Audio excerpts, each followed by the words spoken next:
Hello, this is Brianna Ellerby, and welcome to my video about how media influences how us as humans identify each other. The average time we spend on our phones is 3 hours and 15 minutes, according to RescueTime.com.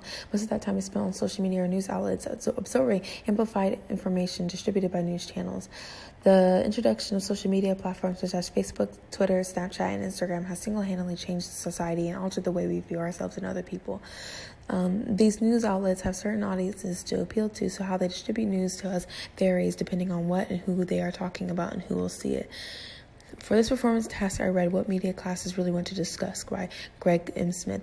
The section of the book that really stuck out to me was Chapter 3, How Do We Identify with Characters? As Greg Smith says, film and television offers us this fantasy of being in the right place at the right time, unconstrained by distance, history, or the limits of our own bodies. He also states how identification is the central lure for audiences, and so media scholars began to focus on the identification, partly because they recognized that we needed to understand how media images encourage us to care about our characters. In this video, we experience the different ways the media portrays the different types of people and how it influences our thoughts about them.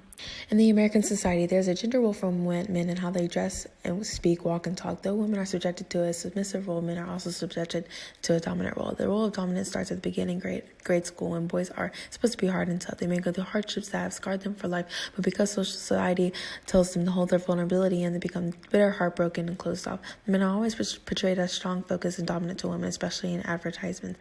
As boys grow up as on idols as G.I. Joe, they begin to think that big muscles and aggressiveness is normal. Men are presented as the opposite of women, for example, the male gaze, which is why it's seen for uncommon for men to look vulnerable in media like advertisements. As seen in these ads for men, they are in a position of dominance over women, which leads us to our next topic. The gender code for women is highlighted with submissiveness and sexuality. Girls are presented with images of how their body should look and what their ideal image should be, like the icon Barbie, whose measurements aren't even realistic. This creates a theme that in females' heads that it is necessary to spend much money and make your body artificial to fit into the ideal image of woman and be beautiful. This creates imaginary sense of body goals, which causes much women to go into extreme measures to lose weight and end up with diseases like anorexia. Because the male dominance norm is normal for our society, women are subjected to vulnerability in the housewife role. As seen in many advertisements, female bodies are exposed and posed in a way like the bashful knee bend or a self-touch pose. Now that we have observed how men and women identities are portrayed in the media and how they influence our thoughts, let's get a little more specific. Throughout history, African Americans have been portrayed as many different things, with stereotypes like the mammy who is an overweight black woman who takes care of white children instead of her own, or the coon stereotype of a foolish black man simpleton.